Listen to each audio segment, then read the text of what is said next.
वालेकुम जी, this Bakas Khan. Welcome to another blog. आज बड़ी डेवलपमेंट हुई है पॉलिटिकली पाकिस्तान में, और उसका गाय बगाए डायरेक्टली जो ताल्लुक है वो पाकिस्तान की इकोनॉमिक स्टेबिलिटी से भी है और पाकिस्तान की पॉलिटिकल स्टेबिलिटी से भी है। बड़ा अफसोसनाक वाक़या है। इमरान खान के ऊपर अटैक हुआ है और असैसिनेशन अटैक हुआ है, और वो वज़ीराबाद में थे जहाँ पर ये अटैक हुआ, और उन्होंने नेक्स्ट डेस्टिनेशन की अनाउंसमेंट की थी कि मैं वहाँ जाके कुछ और चीज़ें, सीक्रेट चीज़ें रिवील करूँगा, और उसके बाद सडनली ये चीज़ हुई।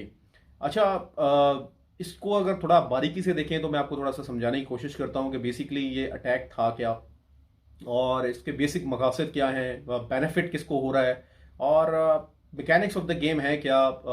इस अटैक में बेसिकली इन्वॉल्व कौन कौन है। अभी तो एक आप वीडियो देख रहे होंगे जो सोशल मीडिया पे सर्कुलेट हो रही है कि जी फलाने बंदे ने पकड़ लिया और उसने आके कह दिया कि जी मैं तो बस डिस्टर्ब हो रहा था और साउंड चलता था और उसकी वजह से, और ये कुछ देखें, वो कहते हैं ना, एक सेइंग है, डोंट जज the book by its cover.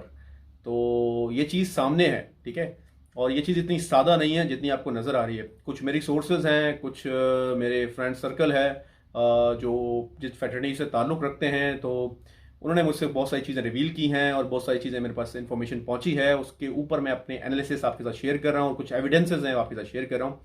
तो ये वीडियो बड़ी इंटरेस्टिंग है, आपने इसको एंड तक देखना है, और जो नॉन सब्सक्राइबर व्यूअर हैं उनसे रिक्वेस्ट है प्लीज़ इस चैनल को सब्सक्राइब करें, ताकि आपके पास एक ऑथेंटिक इन्फॉर्मेशन और मल्टीपल टॉपिक्स के ऊपर रिलेटेड वीडियोज़ आपके पास पहुँचती रहें और आप इस तरह क्वालिटी कंटेंट को एंजॉय करें। चलते हैं जी इशू के ऊपर।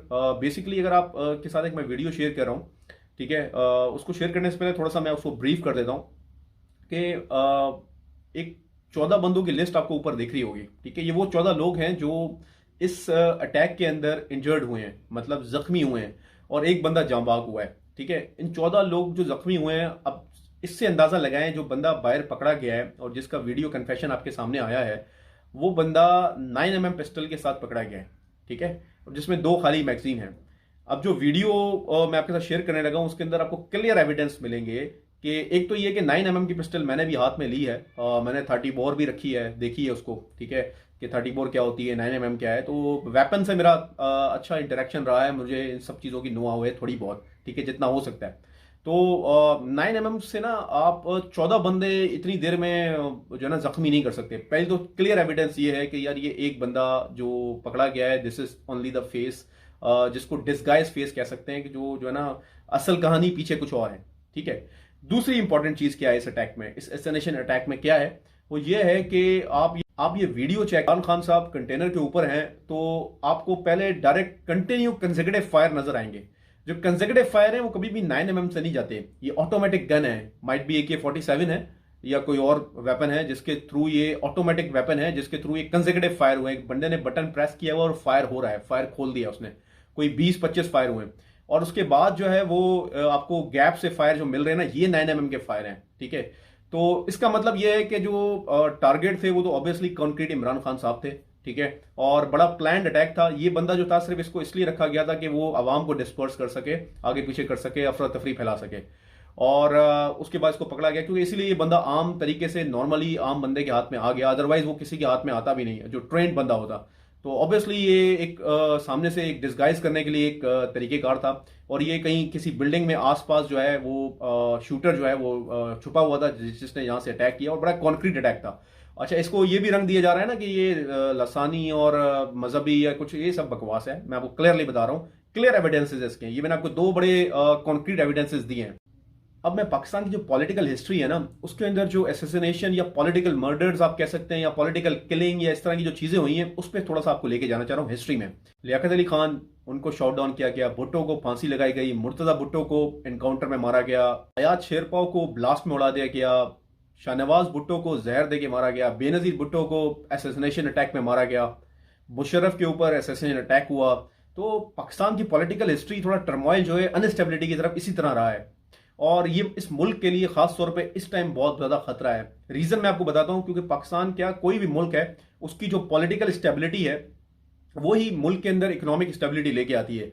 और इस पाकिस्तान की जो इकोनॉमिक स्टेबिलिटी है उसका अंदाजा मैं आपको क्या बताऊं कि 6 बिलियन के जो रिजर्व्स हैं हमारे पास, $6 बिलियन के, उसमें 2 बिलियन चाइना के हैं, 2 बिलियन कतर के हैं और 2 बिलियन सऊदीया के हैं। अगर वो निकाल लें तो हमारे पास बचेगा क्या? तो हम तो वैसे ही फारग हैं। तो इस जैसे मुल्क में, ये मुल्क कहीं से भी इस तरह की कोई चीज़ अफोर्ड नहीं कर सकता कि और पॉलिटिकल अनस्टेबिलिटी आए और जिसका डायरेक्ट इम्पैक्ट आम आवाम के ऊपर हो। आम आवाम जो भुगत रही है ना, मैं उसका आपको एक छोटी सी एग्जांपल से बता सकता हूँ कि इस टाइम जो अभी 1 नवंबर को फाइनेंस मिनिस्टर इसाक डार ने अनाउंस किया है कि जी हम पेट्रोल की प्राइसेस सेम रखेंगे, और उनकी गवर्नमेंट आके डिफेंड कर रही थी कि देखें हमने महंगाई नहीं की। वो भाई देखें, उनको चूरन बेचें जिनको ना पता हो। ठीक, इस टाइम पाकिस्तान जो है, एक आम शहरी, आप लोग, ठीक है, आम बंदा, जो बंदा दिहाड़ीदार है वो भी, और जो बंदा लैंड क्रूजर पे बैठता है वो भी, देखें एक आम शहरी पाकिस्तानी 1 लीटर पेट्रोल पे जो 225 रुपए कुछ पैसे का आपको मिल रहा है, उसके ऊपर 50 रुपए पेट्रोलियम लेवी की मद में आप सिर्फ टैक्स दे रहे हैं। सिर्फ टैक्स जो है पेट्रोलियम लेवी की मद में दे रहे हैं, जो आईएमएफ ने आपके ऊपर कंडीशन लगाई। उसकी वजह से हर चीज शूट हुई है। इन्फ्लेशन जो है आपका लास्ट मंथ जो रिकॉर्ड हुआ है वो 39% सिर्फ इस मंथ का इन्फ्लेशन रिकॉर्ड हुआ है। और जो नॉन इकोनॉमिक व्यूअर्स हैं, जिन्होंने इकोनॉमिक्स का थोड़ा बहुत अंदाजा नहीं है, उनको मैं बता देता हूं कि इन्फ्लेशन का मतलब यह है कि जो अफराते जर होता है, मतलब जो आपकी कॉमोडिटीज होती हैं, जो प्राइसेस होते हैं, उनकी जो प्राइसेस होती हैं कॉमोडिटीज की, उस बेस प्राइस से कितने परसेंट इंक्रीज हुई है। आज आपको पता है कि प्याज क्या किलो मिल रहा है? आपको पता है कि आलू क्या किलो मिल रहा है? प्याज 150 रुपए किलो मिल रहा है। ठीक है, उसका एक फैक्टर ये भी है कि इस दफा क्रॉप नहीं हुई, लेकिन आपको पता है कि आम कमोडिटीज किस तरीके से प्राइसेस उनकी इंक्रीज हुई हैं पेट्रोल की प्राइसेस की वजह से।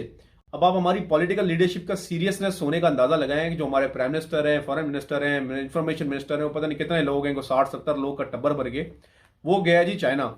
चाइना गया 2 दिन पहले, अभी वापस आए कल ही, ठीक है। और वो पूरा जहाज लेके गए, 777 बोइंग जो है पीआईए से लिया है, वो पता नहीं कितने करोड़ उन्होंने उसको दिए हैं फाइनेंस मिनिस्ट्री ने। और उसके बाद जी वहां गए, क्या लेने गए, क्या करने गए चाइना में? कोई बिजनेस करने गए, कोई पाकिस्तान के लिए बड़ी ब्रेक थ्रू करेंगे? नहीं, मैं आपको बताता हूँ क्या करने गए। वो वहां जाके पाकिस्तान के लिए कर्जा लेने गए। अब आप बताएं कि इतने लोग जा रहे हैं इस अवाम की खाल उतार के, इस पॉलिटिकल टर्मोइल में, इस इकोनॉमिक टर्मोइल में। तो ये हमारी कंडीशन है और इसके ऊपर हम ऐसी कोई चीज अफोर्ड नहीं कर सकते कि एक और एसेसिनेशन अटैम्प्ट हो, मुल्क तबाही की तरफ जाए। देखिए इस टाइम जो मुझे सॉल्यूशन नजर आ रहा है वो यही है, और जो एनालिस्ट सारे कह रहे हैं, दैट इज इलेक्शन। देखिए इलेक्शन की तरफ जाएंगे, ये सारी सिचुएशन काफी हद तक बेहतर हो जाएगी। इस सिचुएशन में हम आ जाएंगे, खुदा ना करे कि जो बेनजीर के साथ हुआ था, बेनजीर भुट्टो के साथ, वो आपको याद हो अक्टूबर में उनके ऊपर एक अटैम्प्ट हुआ था, वो भी ट्रक में थी इसी तरह, ठीक है। और उसके बाद उन्होंने दिसंबर में उनको शहीद कर दिया। तो उसके बाद फिर मुल्क की क्या हालात हुए थे, वो 4-5 दिन जिस टर्मोइल में गुजरे थे, वो एक एक बच्चे बच्चे को अंदाजा है। कैनेडियन प्राइम मिनिस्टर ने, उन्होंने बड़ा जबरदस्त ट्वीट किया है इमरान खान की सेहतियाबी के लिए और बेस्ट विशेस उनको दिए हैं। तो जब ये सारी सिचुएशन होती है ना, तो फिर आपके मुल्क को लोग बड़ा सस्पेक्टेड वे में देख रहे होते हैं। अब उन्होंने क्या लिखा है, ये बड़ा हमारे शर्म की बात है कि किसी भी डेमोक्रेसी में इस तरह नहीं होना चाहिए, पीसफुल प्रोटेस्ट करनी चाहिए, ये इस तरह की चीजें आपके मुल्क के वकार को खत्म कर रही होती हैं। खैर पाकिस्तान जो है इस वक्त कोई भी एडवेंचर अफोर्ड नहीं कर सकता। जैसे मैंने आपको सारी पॉलिटिकल और इकोनॉमिक टर्मोइल बताया और पाकिस्तान की इकोनॉमिक कंडीशन भी बताई, तो पाकिस्तान इस टाइम कोई और चीज़ अफोर्ड नहीं कर सकता। और अब जो है, जो हैं जिन्होंने करना है सब कुछ, उनको ये सोचना पड़ेगा कि पाकिस्तान को ऐसी लीडरशिप चाहिए जो कम से कम 10 साल बड़े स्ट्रॉन्ग डिसीजंस ले, किसी के इन्फ्लुएंस में बाकी अवाम को अंदाज़ा कर लेने दें इलेक्शन के थ्रू कि किसको लाना चाह रहे हैं वो, और वो जिसको लाएं उसको एक्सेप्ट करें, फ्री फेयर इलेक्शन करें। और पाकिस्तान का सॉल्यूशन इस टाइम जो करंट सिचुएशन के बाद, वो सिर्फ और सिर्फ इलेक्शन ही है, और पीसफुल फेयर फ्री इलेक्शन है। I hope you like the video. See you in the next blog.